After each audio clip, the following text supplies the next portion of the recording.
Et on est parti pour cette masterclass sur l'orientation consciente et alignée à l'ère de l'IA. On parle beaucoup d'intelligence artificielle actuellement, de l'impact sur le marché du travail et, euh, et ça peut faire peur, autant que ça peut exciter. Et ici, j'aimerais bien vous aborder le sujet en se posant la question comment réinventer la vocation humaine dans un monde automatisé. L'IA, ça peut faire peur. On va voir que ici, c'est une opportunité. En tout cas, je vais vous le vendre comme ça. Une opportunité de mettre le focus sur le facteur humain, davantage que sur la dimension du faire. Pour ceux qui me connaissent pas, je me présente du coup, ceux qui nous écoutent en replay, je m'appelle Alexandre Baé. Depuis 2017, j'agis dans le secteur éducatif, notamment autour de l'orientation. J'aborde tout ce qui est vivre ensemble, s'orienter dans un monde qui change. Moi, ce qui m'intéresse vraiment, c'est ces dynamiques identitaires des jeunes puisque nos ados sont en pleine quête identitaire. On a tendance à oublier que la crise d'ado, c'est ça qui se joue, et on a tendance à les faire refouler cette quête d'identité, ne serait-ce que dans l'orientation, quand ils auraient besoin d'être guidés sur du qui est-ce que je suis, comment je fonctionne, qui est-ce que je vais devenir.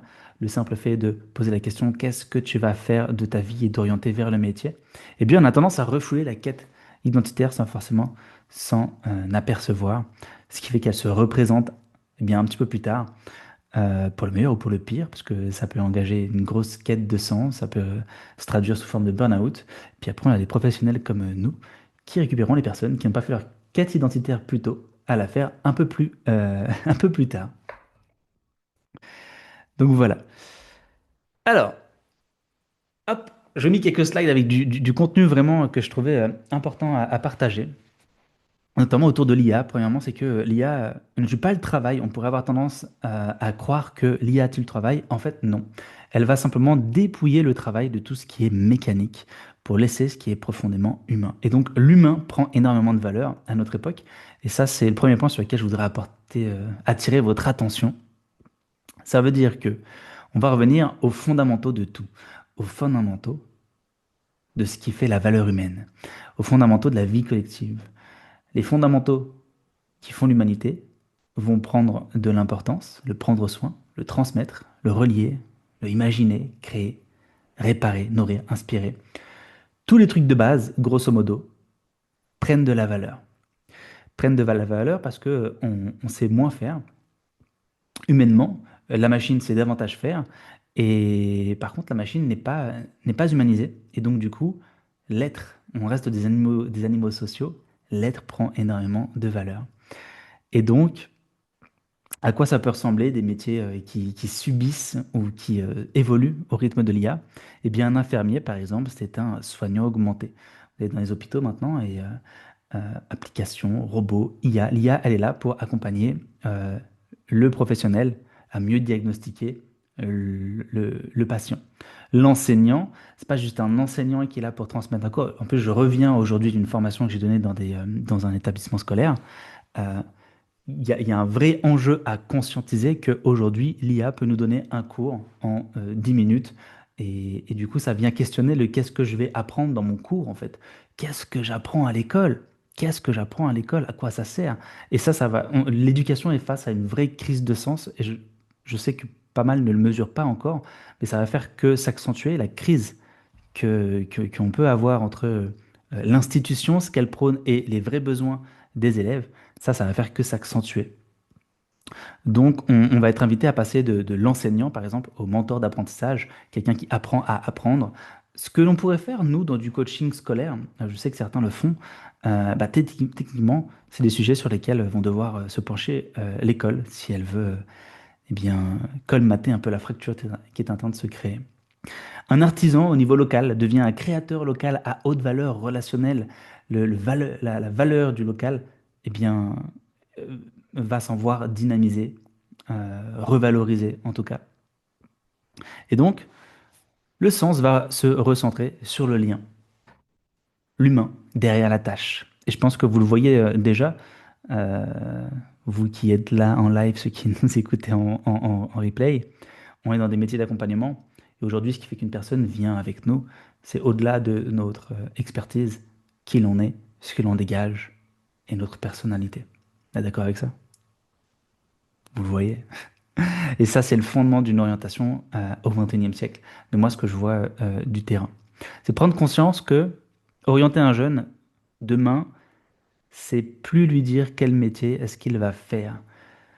Et moi, je me tue à dire ça aux professionnels que je rencontre, c'est l'orientation, c'est 80% d'identité, de savoir-être, et 20% de savoir-faire et de métier. Et ça commence à rentrer, hein. De plus en plus de professionnels le revendiquent, le crient haut, pas forcément fort, mais en tout cas, on porte l'étendard de plus en plus. C'est, du coup, c'est accompagner le jeune à comprendre que il va avoir une fonction humaine dans cette énorme mosaïque qu'est la société et donner du sens à ça. Je vais pas être juste vendeur, je vais pas juste être préparateur de commandes, je vais pas juste être infirmier. C'est derrière, il y a un vrai mythe, il y a une vraie histoire auquel on peut connecter la personne pour qu'elle prenne le sens de sa fonction, mettre du sens là-dedans. Je peux vous donner un exemple que j'ai eu avec un jeune. J'ai fait des dispositifs d'insertion avec la très belle fondation Apprenti d'Auteuil. Et on dirige les jeunes vers des métiers en tension pour lesquels il y a des recrutements. Et une fois, j'avais un jeune qui se dirigeait vers la logistique. Il avait fait un stage et il disait personne de base empathique. Il n'avait pas du tout été considéré. On l'avait mis dans un coin, on s'était pas occupé de lui. Et ça a remis en question tout son projet. Tout son projet. Il fait, moi, je veux pas faire ça. Horrible stage parce que personne ne s'est occupé de lui. Et en fait, on a fait tout un travail de. On est passé du micro, ce qui s'était passé, au macro, pour qu'il conscientise euh, la fonction de son métier. En faisant de la logistique, tu es la moelle épinière. Tu es la moelle épinière de cet organisme qui est la société. Qu'est-ce qui se passe si jamais on casse la moelle épinière? T'es paralysé, t'es handicapé. Si on supprime ta fonction et ton métier, la société en 3 jours, c'est la guerre civile, parce qu'il n'y a plus rien à manger dans les magasins. Tout ce que les personnes achètent passe dans les mains d'une personne comme toi. Et là, elle a fait waouh. Et en fait, elle a vu l'utilité, pas directe qu'elle avait avec les personnes, mais indirecte. À quel point, en fait, son rôle était important. Et on parle d'un métier qui reste précaire. Dans la logistique, il y a pas mal de métiers précaires. Et elle a pu voir toute la valeur qu'il y avait dans la fonction. Et donc, c'est là que je voudrais attirer votre attention. Et c'est pour ceux qui ont mon dispositif déjà, le dispositif qu'on a fait chez Nathan, parcours d'orientation vers un avenir serein. Ce qu'on a voulu amener en conscience autant des enseignants que des accompagnants que des élèves, c'est que ce qui est important, c'est pas ce qu'on fait, c'est comment on le fait. Qu'est-ce que je vais mettre de moi dans ma profession? Et de facto, du coup, prendre conscience, pour nous accompagnants, à quel point ce qu'on fait dans l'orientation a de la valeur. Pour moi, le métier le plus important, ça reste les enseignants qui éduquent les adultes de demain. Et le monde de demain, c'est le reflet de l'école d'aujourd'hui. Pour ça que je me suis à la base investi dans l'éducation. Vient après la personne qui s'occupe d'accompagner les jeunes en extrascolaire, dans l'orientation, parce que choisir la façon dont je vais travailler, choisir le métier que je veux faire et comment je veux le faire dans la société, c'est avoir un impact sur le long terme. L'orientation, orienter un jeune, c'est orienter le monde. Et je vous invite juste à mettre de la conscience là-dessus, c'est énorme, c'est énorme. Il n'y a personne d'autre que nous qui travaillons, qui gravitons autour de l'éducation de, de, de l'adulte de demain. Il n'y a aucun autre métier que le nôtre qui peut avoir un impact aussi important pour l'avenir. Orienter un jeune, orienter quelqu'un, du coup, c'est façonner et orienter le monde de demain. Ce qui nous mène à cette prise de conscience un petit peu plus théorique et à la fois très actuelle. L'orientation, c'est pas juste une fonction administrative telle qu'elle pourrait être vue aujourd'hui. L'orientation, on va pas se mentir, depuis 20, 30 ans, elle n'a pas vraiment changé. On prend conscience de l'importance de la connaissance de soi, mais il n'y a pas grand-chose qui change non plus, hein. On va se le dire, hein. Ce qui fait dans l'institution, ça casse pas trois pattes à un canard. On est un focus sur un métier et il n'y a pas toute la partie savoir-être. C'est pour ça que j'essaye vraiment, moi, de faire rentrer ces notions auprès du corps enseignant, parce que l'orientation n'est pas une fonction administrative, c'est une fonction civilisationnelle. On est là pour donner une direction à la civilisation, qui aujourd'hui, clairement, je pense que vous le voyez aussi, cherche du sens, cherche où elle va. Il n'y a pas vraiment de cap, si ce n'est le progrès. Mais jusqu'où? Et où est-ce qu'il va ce progrès? Si on ne forme pas des individus conscients, Le progrès technique va dérailler. Et l'humanité avec. Et je pense que vous le voyez. On parle beaucoup de l'IA. Des personnes comme Elon Musk et d'autres industriels parlent de fusionner l'humain avec l'IA sans forcément avoir la sagesse non plus de voir où ça va. Parce que vous, vous imaginez bien les débats qu'il peut y avoir après. Une personne qui est évoluée et qui a davantage de capacités que vous parce qu'elle a de l'IA, est-ce qu'elle a plus de valeur que vous sur le marché du travail? Est-ce qu'elle a plus de valeur que vous dans la société tout court parce qu'elle a augmenté? Et donc là, on arrive sur des débats qui sont des débats qu'on a eus en 45 avec l'eugénisme. Vous voyez? C'est le genre de monde dans lequel on va. Et il n'y a personne qui prépare ces débats, qui sont avant tout philosophiques, mais qui offrent aussi un cadre dans lequel évoluer. Donc, en tant que professionnel de l'orientation, qu'accompagnant, à mon sens, on doit, au-delà d'accompagner, prôner un idéal. C'est quoi le monde dans lequel on veut voir évoluer les gens? Et à travers moi, mon métier d'accompagnant, c'est quel humain que j'essaye de façonner. C'est quel humain que j'essaye d'accompagner. On oriente le monde par l'orientation des individus, que ce soit des adultes en reconversion, que ce soit des jeunes aussi. On oriente le monde en les orientant. Parce que si le monde n'a pas de cap, nos jeunes vont tourner en rond dans un labyrinthe de choix absurdes et je pense que vous serez d'accord pour constater que c'est ce qui se passe sur le terrain. Et moi, j'ai eu des jeunes qui avaient 22 ans, je savais même pas qu'on pouvait faire un burn-out à 22 ans, mais qui étaient en burn-out en plein dans les études. Quête de sens, perte de repères, crise existentielle. Je dois choisir telle filière, je me reconnais pas dedans, ça me va un temps, ça me va plus après, pourquoi je fais les choses? En fait, on est là-dedans. On est là-dedans. À quoi est-ce que j'œuvre à travers mon parcours d'orientation? Certes, j'œuvre à moi, ma construction personnelle, à ma légende personnelle, entre guillemets, à ce qui a du sens pour moi, mais à quoi je contribue au niveau collectif? L'orientation, c'est pas une branche du système éducatif, ce n'est pas une branche du système éducatif, c'est la boussole d'une société en mutation. Et ça, qui le revendique haut et fort? Qui en a conscience? En tant que professionnel de l'orientation, vous mesurez un peu l'impact de notre job, l'impact de notre mission, de notre vocation.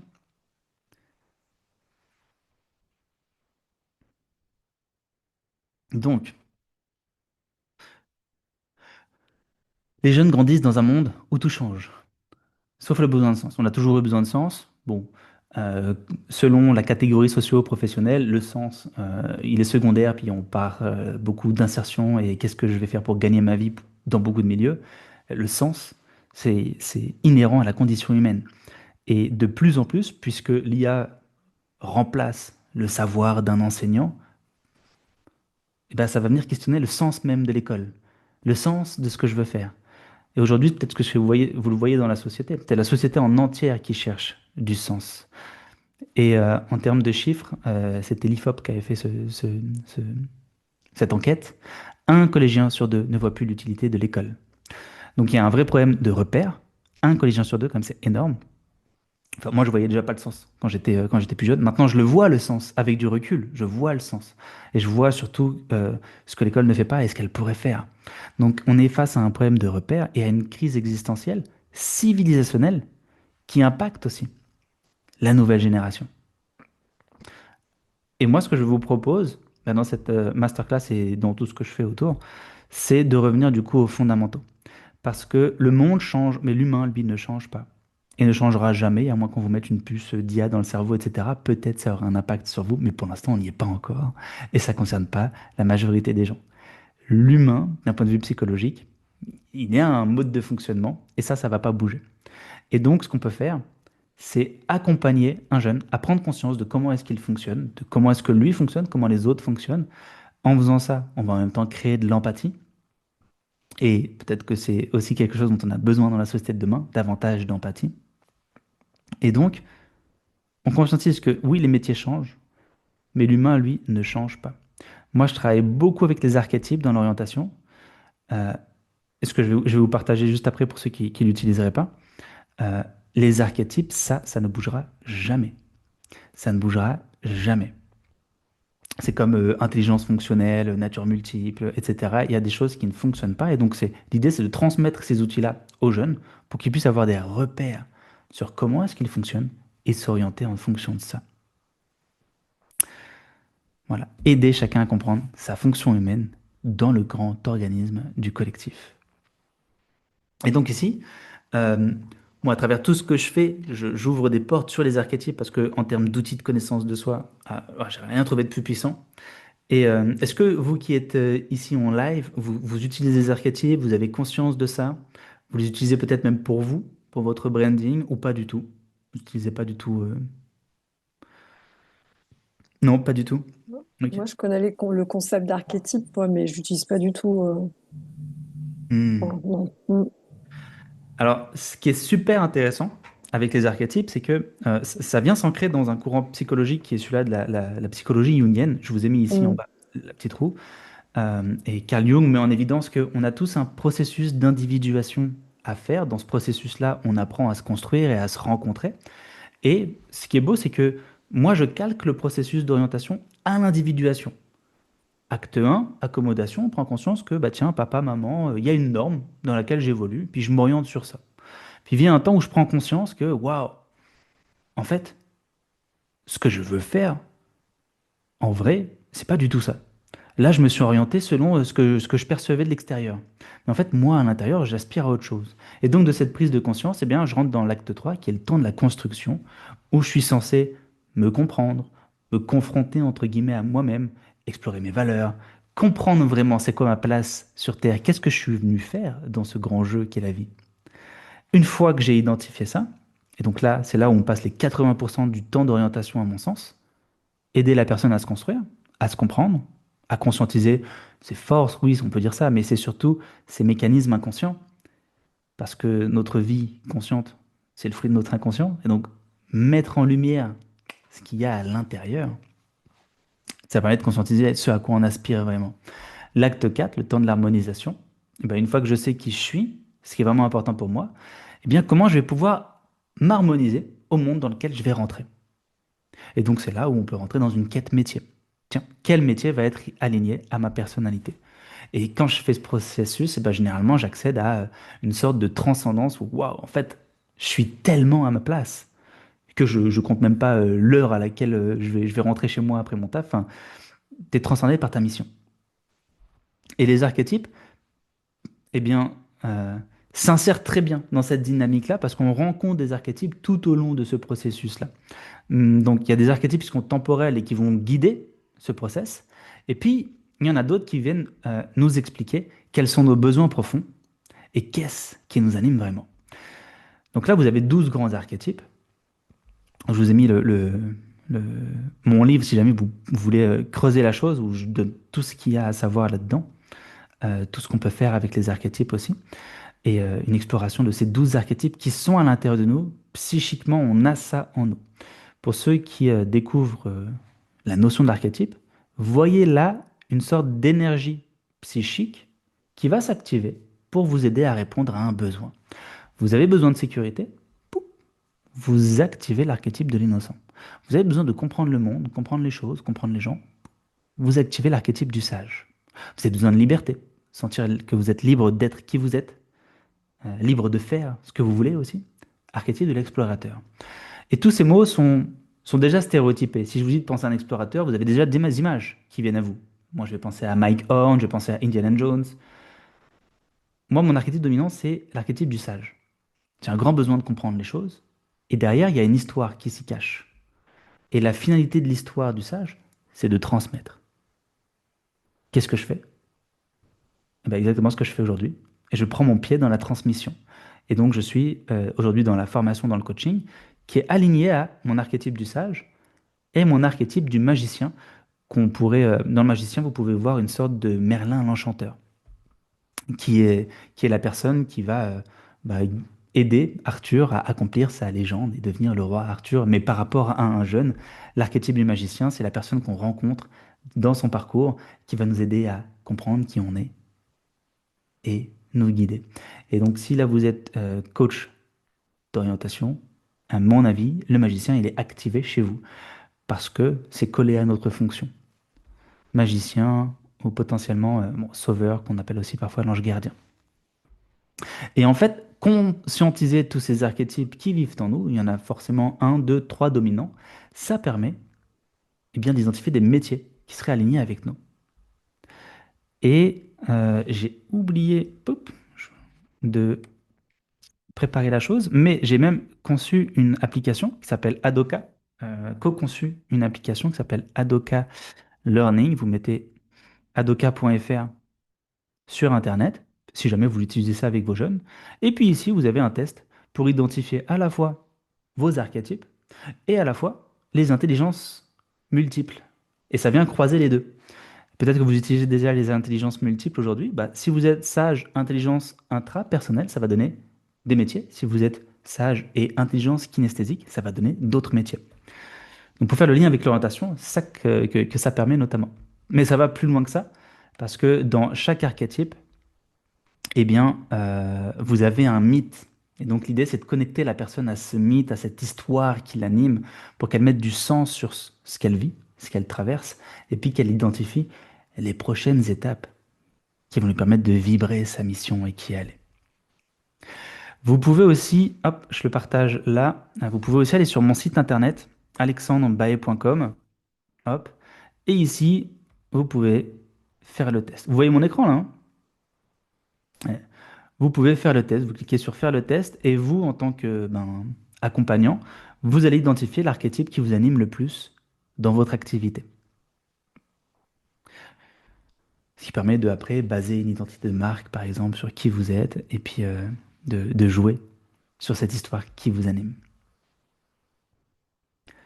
Le premier outil que je voulais vous partager, c'est ça, les archétypes. Je vous montre la porte et je vous invite vraiment à la pousser pour explorer la chose. Et après, c'est grandement ça que je voulais vous partager dans cette masterclass, ce qu'on appelle les niveaux logiques. Celles qui sont présentes, est-ce que vous connaissez cet outil, les niveaux logiques de Dilts? Est-ce que certains découvrent? Non, Marie, non. Ok. Et je les ai étudiés quand j'étais coach, ouais. Ok. Alors, c'est fascinant parce que je forme des coachs et il y a des coachs qui se sont formés, ICF et autres écoles de coaching. Et en fait, c'est un bel outil. C'est ce qu'on nous dit. Voilà, j'ai étudié cet outil-là. Mais en réalité, cet outil, moi, de tous les outils de coaching que j'ai découverts, c'est un des plus puissants pour accompagner une personne dans son alignement identitaire, en y mettant de la profondeur. Si on regarde ce qui se passe dans le processus d'orientation, souvent, on part du bas. Bon, dans son environnement, la personne, il y a des contraintes, il y a des opportunités. Selon tout ça, selon ce qu'il y a dans son environnement, ça va la mener vers certains comportements, certaines capacités, certaines valeurs, certaines croyances. Elle va se construire sur l'environnement dans lequel elle évolue. Et puis, tout ça va peut-être même faire émerger ou donner une sorte de ligne directrice à sa vie. Ta vie, elle a pour sens ceci. Le problème dans ce processus-là d'orientation qui part de l'environnement, bah, c'est que la personne est le fruit de son environnement, justement. Et le processus, il est vraiment puissant quand il est pris à l'inverse. Et donc moi, tous les coachings que je commence, je fais un point sur la personne, avec la personne, sur cette structure-là. Que je lui explique, je lui dis pas que c'est niveau logique, pyramide de deal, je lui dis tout ça, c'est ta structure identitaire. Ta vie, c'est le reflet de ça. Vous, en tant que coach, pareil, c'est votre réalité dans votre activité est le reflet de ça. J'ai des clients, c'est le reflet de ça. J'ai pas de clients, il y a un truc qui cause votre situation là-dedans. Et donc, j'aime amener à une personne à prendre conscience de son environnement. Où est-ce qu'elle habite? Quel est son environnement? Quelles sont les opportunités? Quelles sont les contraintes de celui-ci? Après, son comportement. On a tous 168 heures dans la journée. Eh bien, qu'est-ce que vous faites? Qu'est-ce que vous faites au quotidien? Elle a certaines capacités. Qu'est-ce que vous faites mieux que les autres? Elle a certaines valeurs, certaines croyances. Elle a une certaine identité. Euh, Elle a une certaine identité. Quelle est-elle? Comment est-ce qu'elle se voit? Et une certaine mission. Moi, j'utilise, hop là, pour vous donner un peu les outils que j'utilise pour aider une personne là-dedans. Pour aider une personne à conscientiser sa mission, j'utilise des archétypes. Parce que derrière chaque archétype, il y a, hop, comme vous avez vu, tuc, tuc, Ici, il y a une mission. Gagner sa place au paradis, marquer son passage, connecter avec les autres, structurer le monde. Je ne rentre pas dans le détail de chaque archétype, mais chaque archétype a une mission. Et puisque vous en avez un, deux, trois dominants, eh bien, on met en évidence, euh, on vient clarifier une mission avec la personne qu'on accompagne. Des archétypes pour la mission. Pour l'identité, j'utilise des archétypes. La process-com, je vais aussi conscientiser tous les masques que la personne porte au quotidien. Vous pourriez utiliser aussi le MBTI. Je sais qu'il y en a qui utilisent Enneagramme. Ce qui est important ici, c'est que la personne puisse mettre des étiquettes sur qui elle est, qu'elle puisse se définir selon un outil que vous trouvez intéressant. Moi, process-com et archétype, ce que je trouve le mieux, parce que archétypes permettent de conscientiser d'où vient la personne et où est-ce qu'elle va. Pourquoi je fais les choses, quelles sont mes motivations profondes et quelles sont les histoires sur lesquelles je me construis. Et puis la process com, certains utilisent aussi le disque avec les 4 couleurs, vient m'expliquer un petit peu comment je fonctionne. Certains utilisent aussi le human design, je sais, ce genre de choses. Moi, je suis plus approche psychologique. Les valeurs, on va faire un vrai travail de valeurs. Les capacités, moi j'utilise intelligence et nature multiple, aussi de la process com. Et puis après, pour tout le reste, là en fait, on aura travaillé sur l'être. Et pour la dimension du faire, eh bien, je vais lui proposer à la personne de faire une exploration métier. Ok. Et ce que je vais vous proposer, je vais vous faire vivre un petit exercice pour comprendre à quel point ça peut être puissant. Là, l'important, c'est juste de conscientiser que la base, c'est de partir de soi. C'est de partir de l'identité, de ce qui nous anime, voire même du sens spirituel de notre vie. L'orientation classique, souvent, c'est juste environnement, comportement, capacité et un peu valeur. Mais qui je suis dans le fond? Une orientation au XXIe siècle, c'est une orientation qui va traiter et aborder l'ensemble de cette structure identitaire pour pouvoir l'aligner. Donc, je vous propose à celles qui sont, à vous qui êtes là, et puis vous qui écoutez en replay, de faire un petit exercice avec moi.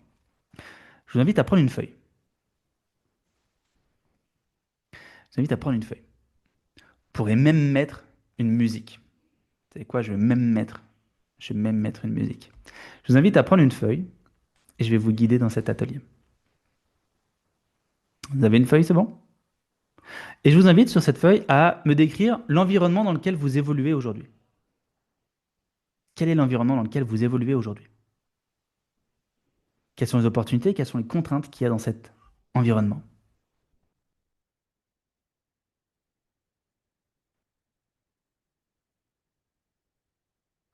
Ça va être une petite musique inspirante.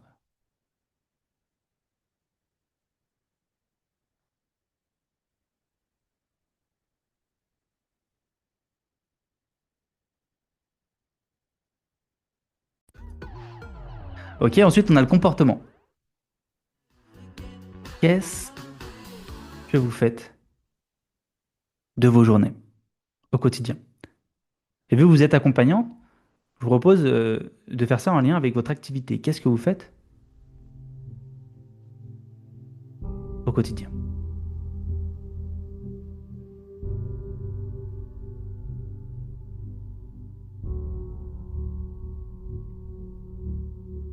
Quelles sont vos actions quotidiennes?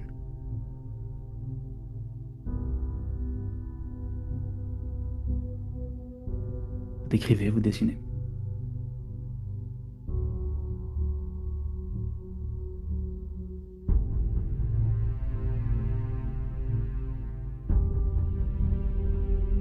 Ensuite, une fois qu'on a décrit le comportement, ce que vous faites au quotidien, c'est extrêmement puissant avec des élèves. Vos capacités. Qu'est-ce qu'aujourd'hui vous êtes capable de faire que les autres ne savent pas faire? Quelles sont vos ressources?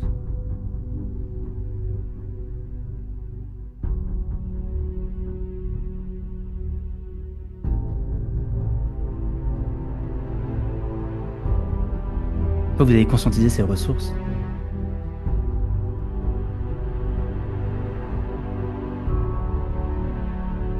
bien, il y a les valeurs.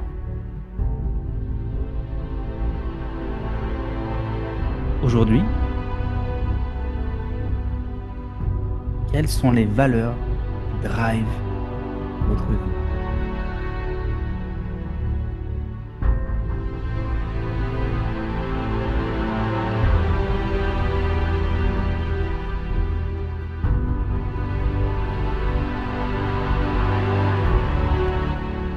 ce qui est très intéressant, c'est que on s'aperçoit du coup, quand on fait pas un travail de valeur, assez difficile de répondre à cette question.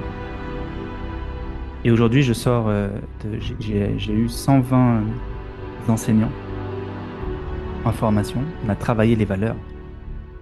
On voulait faire travailler les jeunes sur le harcèlement scolaire, le vivre ensemble. On s'est dit, abordons les valeurs pour le cadre collectif. Et en fait, pour beaucoup d'adultes, ils n'arrivaient pas à dire quelles sont leurs valeurs. Et c'est le problème. Ça, c'est extrêmement puissant. Conscientiser ses valeurs, les honorer au quotidien, c'est extrêmement puissant. Et les coachings les plus puissants que j'ai fait, moi, j'avais pris une fois un business coach, c'était 3000 euros. On m'a pas trop aidé son truc. Un exercice. C'est des valeurs. Et ça a été un déclic. Quelles valeurs drive votre vie et comment je les honore? Vraiment celles que vous honorez. Si vous dites que partage mais que vous ne partagez pas, non. Ensuite, l'identité. Comment aujourd'hui vous vous voyez? Comment vous vous définissez? Comment vous vous définissez?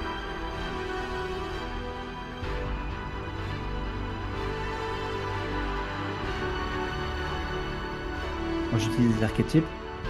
Quels archétypes me définissent? Aujourd'hui, je me vois dans le sage, dans le magicien. Peut-être demain, ça va changer. Me connecter à mon futur, ça change pas. Très important aussi, faire prendre conscience à nos jeunes que l'identité, ça bouge. C'est pour ça que j'aime pas les tests, moi, un peu figés. Je vois beaucoup de jeunes qui font le MBTI, ce genre de choses. Ils font le test sur Internet, mais en fait, ça bouge. C'est une tendance à l'instant T. Et votre mission, aujourd'hui, pourquoi est-ce que vous diriez que vous faites les choses?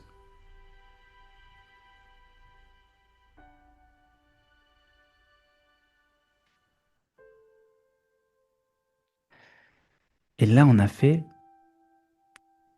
la moitié du parcours. 40%. C'est un truc, moi, que je fais et qui est beaucoup plus long que ça dans la vraie vie quand on fait...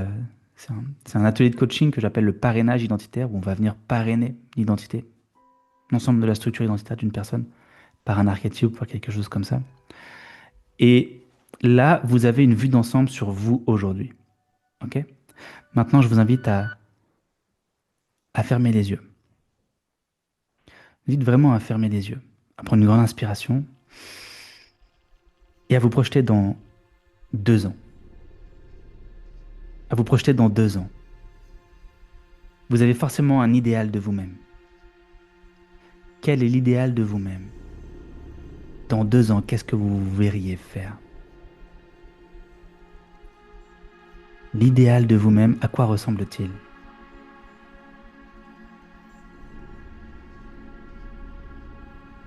Quelles sont les émotions que vous aimeriez ressentir au quotidien, tout le temps? La joie, la paix, la volonté.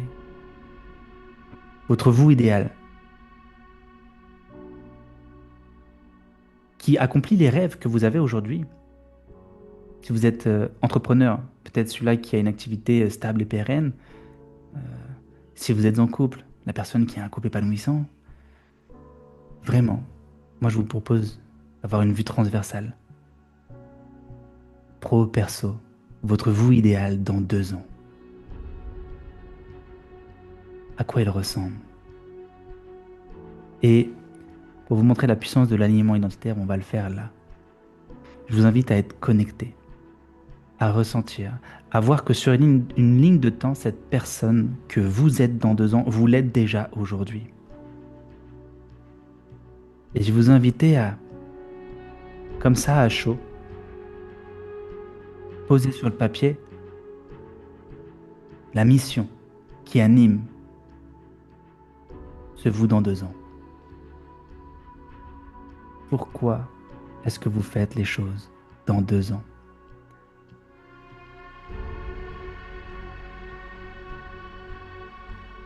Est-ce que vous faites les choses pour la même raison que vous les faites aujourd'hui?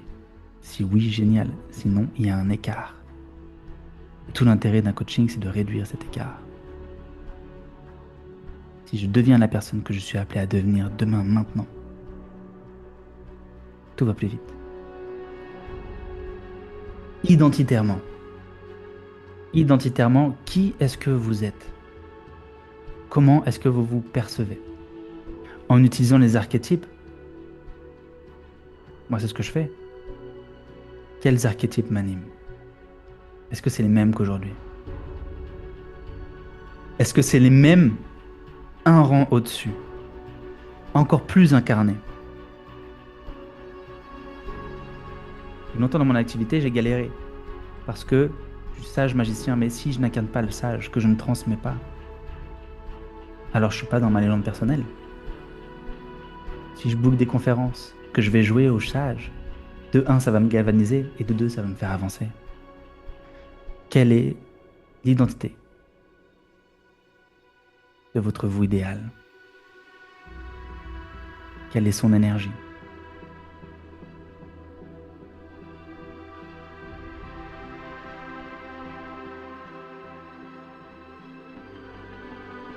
Ce qui est intéressant ici, c'est dans un processus de coaching, de noter l'écart entre aujourd'hui et demain. Dans un processus d'orientation, là, je fais vivre ça à un jeune. Je le projette dans son avenir. Et il revient avec toutes les réponses qu'il cherche. Au niveau des valeurs, quelles sont les valeurs qui animent votre vous idéal? Est-ce que dans 2 ans, vous voyez animer des mêmes valeurs qu'aujourd'hui?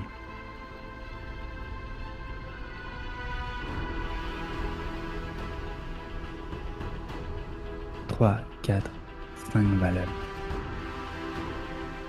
On peut aussi aller sur les croyances. Mais là, je vais vous faire un truc d'1 heure et demie ici. On y va vite. Pour vous montrer un peu à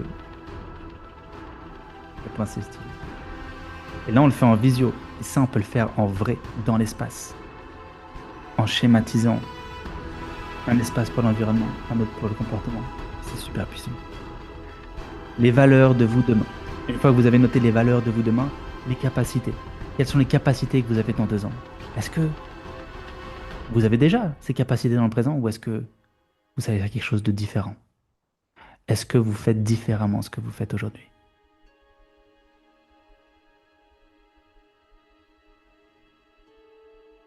Certaines personnes peuvent même réaliser que elles aspirent à faire quelque chose de tellement différent. Toujours, par exemple, dans la transmission, si c'est des sages, mais dans une institution tellement différente. Dans vos comportements, qu'est-ce que vous faites? Vous avez toujours 168 heures dans la semaine. Comment celles-ci sont réparties? Qu'est-ce qu'il y a de plus? Ou surtout, peut-être, qu'est-ce qu'il y a de moins? Qu'est-ce qu'il y a de plus écologique, de plus aligné?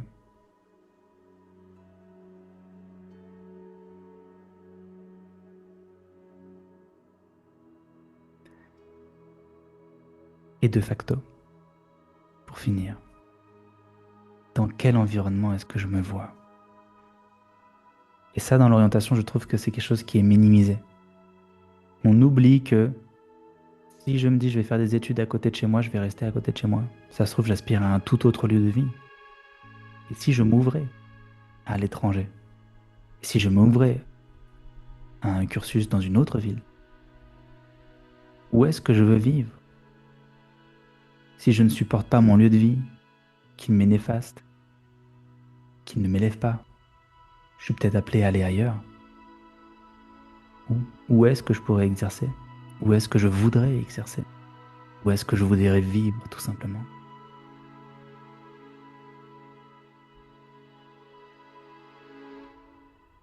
Et là, on redessine toute la structure identitaire de la personne.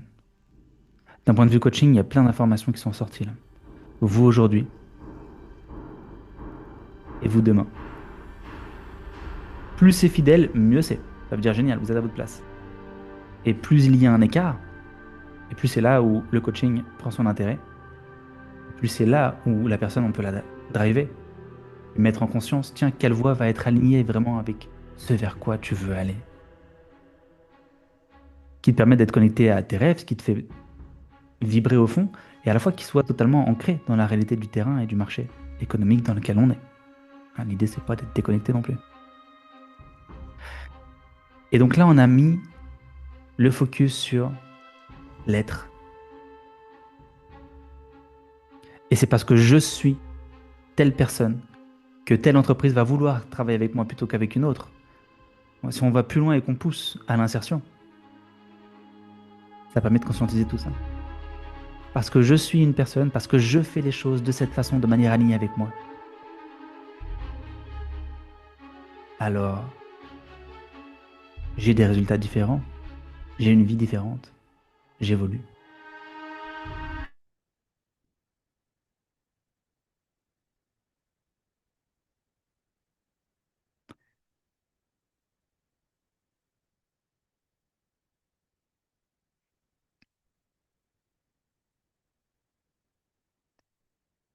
Je vois que certaines notent encore. Hop là, pouf.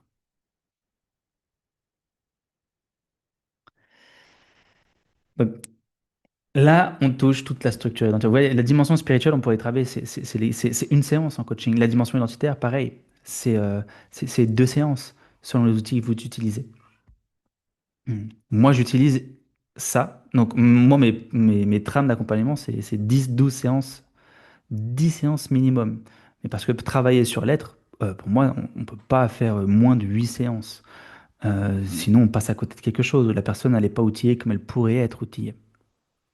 Des accompagnements qui sont plus longs, qui sont peut-être aussi plus, qui ont un prix peut-être moins accessible pour certains. Mais enfin, encore une fois, ça dépend de vous, de ce que vous voulez proposer, hein, encore une fois. Mais la personne, en tout cas, est plus outillée. Et entre, pour vous dire à quel point je pousse le truc, c'est quand j'accompagne une personne sur 10 séances, elle a des devoirs à la maison à chaque fois, entre. Ce qui fait 10, voire plus. Et ça, à partir de l'adolescence, soit de bilan de compétences ou de l'adolescence. Ça, bah, c'est en même temps, j'en parle pour ceux qui voudraient aller plus loin. Si jamais il y en a qui veulent aller plus loin, qui sont en replay avec moi, qui sont au collège ou qui travaillent des collégiens, j'ai fait un programme qui s'appelle Orientation consciente et alignée, où je transmets mes trames d'accompagnement. C'est à la fois, il y a deux choses. Il y a à la fois ma trame d'accompagnement, moi, en 10-12 séances. À la fois, il y a la trame de formation, il y a la trame d'accompagnement que vous retrouvez dans ce dispositif. Parcours d'orientation vers un avenir serein aux éditions Nathan. Dedans, vous avez des cartes archétypes, vous avez des supports PDF, vous avez des cartes valeurs, vous avez des cartes force, il y a plein plein de choses. Aujourd'hui encore, ce que j'ai utilisé en formation avec des enseignants. Et puis après, vous avez le programme, moi, sur lequel je consacre 80% de mon temps, Archétype Mastery, où là, je forme au coaching archétypal. Voilà, si jamais une de ces choses-là peuvent vous intéresser, vous m'envoyez un message, puis je vous enverrai les liens. euh, je vous enverrai les liens où on en parle davantage. Ok? Ça, c'est vraiment ce que je voulais vous transmettre aujourd'hui. L'alignement, ça passe par ça. De ma mission, de cette dimension spirituelle à moi-même, à mon environnement. Si je suis aligné, je suis bien. Et en plus, je crée des opportunités. Le fait d'être moi édité, c'est grâce à ça. Le fait d'avoir la relation amoureuse que je souhaite et que je cherchais, c'est grâce à ça. Le fait de ne pas avoir les résultats aussi que je pourrais avoir et que je voudrais avoir, c'est à cause de ça. Moins je suis aligné à ça, moins tout est aligné de l'être offert, moins forcément je vais vite dans mon jeu, j'accède aux opportunités que je vise. Si là demain, on pourrait faire l'expérience, demain je veux choper un travail, plus ça c'est aligné à l'entreprise et au travail que je job, que je cherche, plus je vais faciliter le fait d'avoir ce job. Est-ce que c'est OK pour vous? Est-ce qu'il y en a qui ont des questions?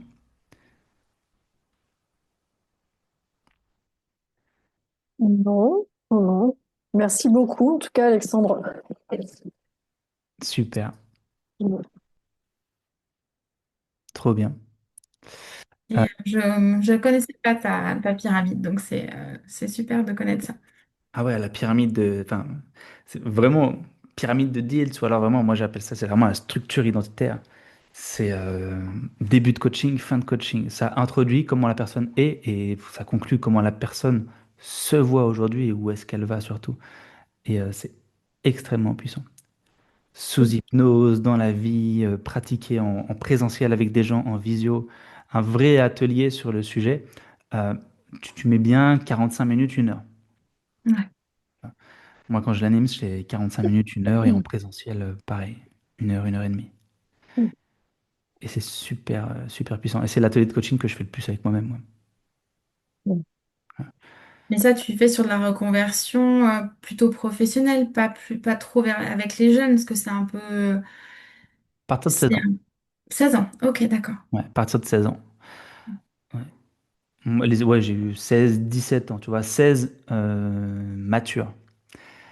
Ouais, Sinon 17 ans, et puis après, c'est toujours la même trame. Et quand c'est en dessous, bah, c'est la trame du dispositif d'orientation Nathan. d'accord, ok. Ouais. Mais de toute façon, j'accompagne pas en dessous de 16 ans. Ouais. Par contre, je vais dans l'établissement scolaire former les enseignants, et puis c'est la trame du dispositif que je leur propose, parce que dedans, on aborde première séance, c'est les archétypes, après, c'est les forces, mais à la fois, il y a force individuelle, puis force du collectif, et puis il y avait des vrais ateliers qui permettent d'améliorer vivre ensemble. Puis après, il y a 3 ateliers sur les valeurs, et après, 2 ateliers sur l'exploration métier. Ok. Ça fait quand même cinq ateliers sur soi. Tu dis du coup, c'est à partir de 16 ans, pas en dessous en fait, que tu accompagnes les jeunes? Moi, oui, moi, personnellement, oui. Oui, Oui, oui, d'accord. oui. Et Parce que pourquoi du coup? juste, ça m'amuse pas. Ouais, ok. Mais Ça on peut m'amuse pas. commencer plus jeune en fait, au niveau de l'orientation. C'est une question que je me pose en fait là dans les futures prestations. Je m'étais dit 14 ans. Mais à partir du moment où il y a des choix vers la quatrième qui se posent, mais c'est un questionnement que j'ai en fait. Ouais. Ouais, à partir de la quatrième, troisième, il y a vraiment l'enjeu. Moi, je préfère être dans les établissements scolaires parce que Mm, pour moi, il y a toute une dynamique individuelle et collective à lancer et c'est très beau quand c'est vécu en classe. Donc, mm, je mise plus sur le dispositif. En individuel, il y a aussi le côté où intellectuellement, ça me nourrit moins, tu vois. mm, Ça me nourrit mm. beaucoup moins. Les archétypes, on peut faire énormément de choses avec. Ouais. Et un jeune, là, je peux te montrer, tu vois, hop, vu que j'utilise aujourd'hui, bah, dans le dispositif. Mm, Tu vois. Bon, tu as les cartes valeurs, les cartes force, mais tu as aussi des cartes archétypes. mm, Et puis derrière, ben voilà, c'est quoi les caractéristiques, c'est quoi les besoins. Euh, mais en réalité, le travail qu'on peut faire autour des archétypes est super puissant parce qu'il y a un mythe derrière. Et dans mm, ce mythe, il y a plusieurs étapes. Et quand mm, j'identifie l'étape à laquelle est la personne, on peut identifier pourquoi elle est bloquée, parce qu'il faut passer mm, à la prochaine, et comment mm, j'accompagne, tu vois. Et donc, il y a un processus de coaching qui est plus complet et mm, plus profond qui s'enclenche. Et moi, c'est ça qui m'intéresse. Avec les archétypes, je crée des mythes. C'est pour ça que mm. j'emmène ça en entreprise aussi, parce qu'on peut fédérer autour d'une culture d'entreprise dans Ouais. l'établissement Mm, scolaire. On peut impulser toute une culture qui fédère autour de 1 ou 2 archétypes, tu vois. mm, Le héros, l'archétype de l'excellence, tu vois, et puis on fédère autour de ça. Il y a plein de choses à faire. mm, mm. Mais avec des jeunes, je peux moins aller aussi profondément, quoi. Ouais. Ouais. Mais Ouais. ça ouvre la porte pour la suite. Mm. Mm. Voilà. Ok. Eh ben, ça m'a fait grand plaisir. Je vais mettre en replay. Et puis, bah, n'hésitez pas si vous avez des questions, vous voulez aller plus loin. Je fais aussi en ce moment des audits. Si vous voulez faire votre test sur les archétypes et puis voir comment bah, ça s'incarne dans votre quotidien, bah, pareil, ces audits, c'est gratuit. M'envoyer un message. Puis, je vous envoie juste mon lien, Calendly. Il faut juste faire votre test sur les archétypes avant. Comme ça, on peut regarder comment ça s'incarne dans le quotidien. C'est très puissant et Mm, très mm. complet. Ouais, super. Voilà. Ok. Merci beaucoup, Alexandre. Eh ben, avec plaisir. Je vous souhaite une bonne Merci. soirée. Bonne soirée. Au Au revoir. Ciao. revoir.